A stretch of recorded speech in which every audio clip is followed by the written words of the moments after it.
Olá, meus nobres amigos, meus companheiros de todos os dias, meus fiéis seguidores. Estamos aqui para trazer para você sempre uma palavra que vem lá do coração de Deus para o seu coração. São os nossos devocionais. O nosso devocional de hoje é um passeio, é uma maratona pelo Salmo 6, que é uma preciosidade no livro dos Salmos. E eu quero sugerir como título: Ainda no divã de Deus. Podemos ver nesse texto como se fosse hoje Davi recorrendo a Deus como seu terapeuta lá no divã de Deus e derramando as suas lágrimas, as suas queixas. Vamos lá para a leitura do Salmo 6, que diz o seguinte.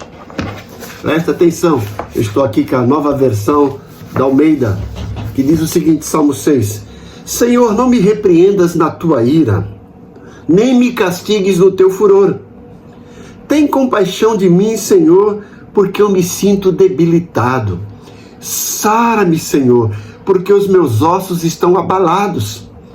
Também a minha alma está profundamente perturbada. Mas tu, Senhor, até quando? Volta-te, Senhor, e socorre-me. Salva-me por tua graça, pois na morte não há recordação de ti. No sepulcro, quem te louvará? Estou cansado de tanto gemer, todas as noites faço nadar o meu leito, de minhas lágrimas o alago. De tristeza os meus olhos se consomem, envelhecem por causa de todos os meus adversários. Afastem-se de mim todos vocês que praticam iniquidade, porque o Senhor ouviu a voz do meu lamento, o Senhor ouviu a minha súplica, o Senhor acolhe a minha oração. Sejam envergonhados e fiquem extremamente perturbados todos os meus inimigos. Retirem-se no instante cobertos de vergonha. Que preciosidade, né? Quando a gente lê esse salmo maravilhoso, composto por Davi. O Salmo 6 é um dos textos mais emocionantes e profundos do livro dos Salmos. Ele reflete o clamor de um coração angustiado que busca socorro no Senhor. O Salmo 6 registra um lamento individual do rei Davi. Quando olhamos para o Salmo 6, percebemos como o salmista recorreu à misericórdia do Senhor num tempo de grande angústia e aflição. Durante seus momentos de dor, Davi expressou a sua total confiança em Deus. Não sabemos exatamente como foi esse período, né? O título informa que o seu autor foi mesmo o rei Davi. Porém, não é possível saber a ocasião exata da vida de Davi em que esse salmo foi escrito. Alguns estudiosos sugerem que talvez tenha sido no contexto da rebelião de Absalão. Já outros acreditam que pode ter sido que Davi escreveu esse salmo durante um período em que ele sofreu de uma grande enfermidade. Seja como for, desde cedo na história do cristianismo, esse salmo tem sido classificado como um dos 7 salmos penitenciais, os salmos de lamentações, como Salmo 6, 32, 38, 51, 102, 130 e 146. Quando enfrentamos momentos difíceis, é natural sentirmos o peso da humanidade. E o Salmo 6 é uma oração sincera de Davi, repleta de arrependimento e confiança. Ele nos ensina que mesmo nas maiores aflições podemos encontrar consolo e restauração em Deus. Mas por que esse salmo é tão importante? Ele nos lembra que o arrependimento genuíno abre caminho para a cura espiritual e para um novo começo. Além disso, esse salmo, que é classificado, como eu disse, de penitência ou de lamentação, apresenta uma perspectiva única para lidar com o sofrimento à luz da fé. Podemos dividir esse salmo de uma forma estrutural em 3 partes principais. A primeira parte, compreendemos os versículos 1 ao versículo 3, vai mostrar o clamor por misericórdia. Logo em seguida, na segunda parte, dos versículos 4 a 7, vamos ver aqui a declaração de angústia do salmista. E finalmente o terceiro bloco nessa estrutura, os versículos 8 a 10, vai mostrar a confiança na resposta de Deus. Que coisa maravilhosa, né?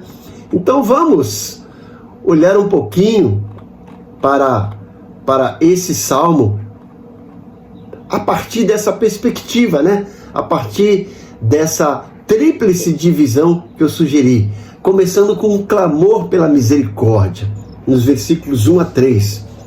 Davi inicia o Salmo 6 derramando sua alma perante o Senhor. Ele admite ser merecedor da repreensão de Deus, mas apela para a sua compaixão. Ele deseja que a disciplina divina seja acompanhada também pela misericórdia divina, como ele diz nos versículos 1 e 2. Presta atenção, ele diz: Senhor, não me repreendas na tua ira, nem me castigue no teu furor. Tenha compaixão de mim, Senhor, porque me sinto debilitado. Sara-me, Senhor, porque os meus ossos estão abalados. O salmista diz estar debilitado e com seus ossos abalados. Então ele suplica para que o Senhor o cure, como diz aqui o versículo 2. Com base nessa declaração é que alguns comentaristas acreditam que o motivo da aflição do salmista era uma doença grave. Mas particularmente eu acredito que ele está sofrendo dos males da alma. Ele está passando por um momento de doenças psicossomáticas ou algo parecido. O problema são suas emoções, são seus sentimentos. Mas também pode ser essa declaração fosse uma expressão metafórica da profunda aflição que tomava o seu ser.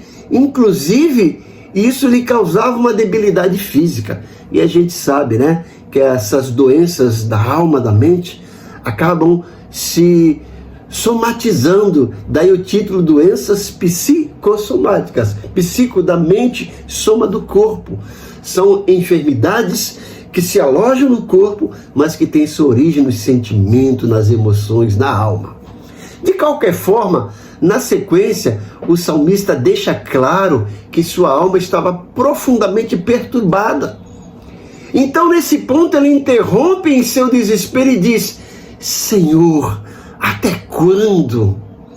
Ele realmente não aguentava mais continuar naquela situação. Então ele em seguida continua rogando para que Deus lhe dê o livramento. Inclusive, ele usa uma expressão que transmite o sentido de que seu desejo era que Deus o arrancasse daquela situação que lhe causava tanta lamentação. A gente vai ver isso nos versículos 6 a 7.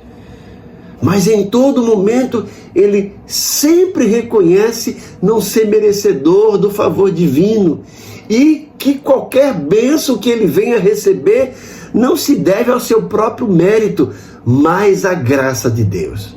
Por isso que ele apela no versículo 4 dizendo: salva-me, Senhor, por tua graça. Ele diz no versículo 4: volta-te, Senhor, socorre-me, salva-me por tua graça. Veja que ele está cheio de perguntas, cheio de dúvidas, e até mesmo se Deus o responderia ou quando responderia, porque ele diz no versículo antes, né? No final do versículo 3, Senhor, até quando? Ou seja, ele está questionando: até quando eu vou continuar sentindo isso? Até quando tu vai se sentir calado? Tu vai se manter calado? Até quando o Senhor vai se manter inerte? Até quando o Senhor não vai tomar uma postura de se levantar e me socorrer? E agora dos versículos 4 a 7, ele continua nessa terapia, nesse momento de se derramar. E agora a gente parte para o segundo bloco, a declaração da angústia. Nessa sessão, Davi descreve a profundidade de sua dor emocional e física. Esses versos mostram o sofrimento extremo do salmista. Ele se sente preso e acorrentado pela dor, percebendo que se nada for feito, sua vida estará em risco. Em meio a essa angústia, clama ao Senhor, reconhecendo que apenas Deus pode salvá-lo com sua misericórdia. Há uma dose de ousadia em suas palavras, quando ele diz no versículo 5, olha o que ele diz no versículo 5, pois na morte não há recordação de ti, no sepulcro quem te louvará? Esse tipo de questionamento era muito comum nas Lamentações. Davi argumenta que se ele morrer, não poderá louvar a Deus entre os vivos, destacando sua urgência em ser resgatado. Esse versículo 5 é muitas vezes interpretado de forma equivocada por pessoas. Isso porque nele o salmista diz, porque nem a morte haverá, porque na morte não haverá recordação de ti, no sepulcro quem te dará louvor? Mas o salmista não está se referindo a uma ideia de aniquilação ou de uma inconsciência da alma após a morte. Ele simplesmente estava se referindo ao silêncio daqueles que já morreram diante do fato de que eles não podem mais participar da adoração pública do povo de Deus militante aqui na terra, como sugere o título do salmo, que é um salmo dedicado ao mestre de canto com instrumentos de 8 cordas. Era a dor realmente de Davi que deveria ser cantada, que deveria ser um instrumento de louvor e adoração a Yahvé. É isso que traz o salmo mais belo ainda, que a nossa dor, a nossa angústia pode ser algo que engrandeça o Senhor, que glorifique o Senhor. Que a nossa dor, a nossa angústia pode se transformar e deve se transformar em oração e cântico. E isso para adorar a Deus, e isso para edificar aqueles que estão ouvindo. É algo semelhante, esse versículo 5, ao argumento do rei Ezequias, lá no capítulo 38, no versículo 18 a 20, quando ele diz, por que não te louvará a sepultura, nem a morte te glorificará, nem esperarão em tua verdade os que descem a cova. E ele continua, o rei Ezequias, o vivente, esse sim te louvará, como eu hoje faço. E ele continua, o Pai aos filhos fará notória a tua verdade, o Senhor veio salvar-me, por isso, tangendo em meus instrumentos, nós o louvamos todos os dias da nossa vida na casa do Senhor. Quando Davi, voltando para o Salmo 6, menciona que a sua cama está inundada de lágrimas, veja a profundidade disso nos versículos 6 e 7. Estou cansado de tanto gemer. Todas as noites faço nadar o meu leito, de minhas lágrimas o alago. De tristezas os meus olhos se consomem, envelhecem por causa de todos os meus adversários. Olha que coisa profunda. Quando ele menciona essa parte do texto, sua dor era tão profunda que parecia encher seu leito de água, de lágrimas, de choro. Além disso, ele estava cercado por inimigos, mas confiava plenamente no Senhor para protegê-lo e para livrá-lo. E agora, no último momento, na última parte dessa estrutura do Salmo 6, os versículos 8 a 10. Antes de concluir o Salmo 6, Davi muda o tom do seu discurso de uma forma surpreendente. Ele vai do desespero à coragem, do sofrimento à alegria. Obviamente, o motivo dessa mudança radical é a sua confiança inabalável no Senhor. Ele tinha certeza de que Deus, o Deus da aliança, ouve a oração do seu povo. Então, alicerçado na providência de Deus, Davi glorifica o Senhor diante dos seus inimigos, como ele diz no versículo 8, afastem-se de mim todos vocês que praticam iniquidade, porque o Senhor ouviu a minha súplica. O Senhor ouviu a voz do meu lamento. Olha que coisa maravilhosa. Provavelmente os adversários de Davi tinham se vangloriado, pensando que ele jamais sairia daquele estado de dor e aflição. Mas ao pensarem que Davi estava perdido, aquelas pessoas acabaram por desdenhar da própria fidelidade do Senhor. Afinal, Davi era o rei ungido pelo Senhor para reinar sobre Israel. Era o homem segundo o coração de Deus. Por esse motivo, a oposição daquelas pessoas era basicamente uma afronta à vontade do Senhor. E isso explica a frase como Davi diz: apartai-vos de mim todos os que praticam iniquidade. Está lá no versículo 8. Então o salmista termina o Salmo 6 exultante pelo cuidado do Senhor. Repetidamente ele diz: o Senhor ouviu a voz do meu lamento, o Senhor ouviu a minha súplica, o Senhor acolhe a minha oração. Versículos 8 e 9.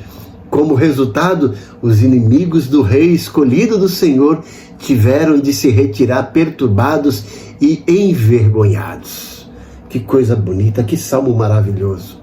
Agora, quais lições fundamentais do salmo podemos extrair para a nossa vida?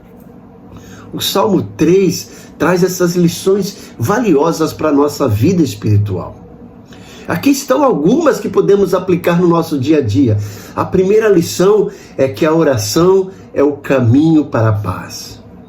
Davi não reprime suas emoções, ele derrama seu coração diante de Deus, reconhecendo que apenas o Senhor pode trazer alívio à sua dor. Isso nos ensina que a oração é mais do que uma prática religiosa, é um relacionamento com o Pai, onde podemos encontrar conforto e direção. A segunda lição que aprendemos aqui nesse Salmo 6 é que arrependimento genuíno é transformador. Ao expressar sua angústia, Davi demonstra arrependimento e humildade. Ele não tenta justificar suas falhas, mas reconhece a necessidade da graça de Deus. Essa atitude é essencial para o cristão, pois o arrependimento sincero nos aproxima do Senhor e nos liberta do peso do pecado.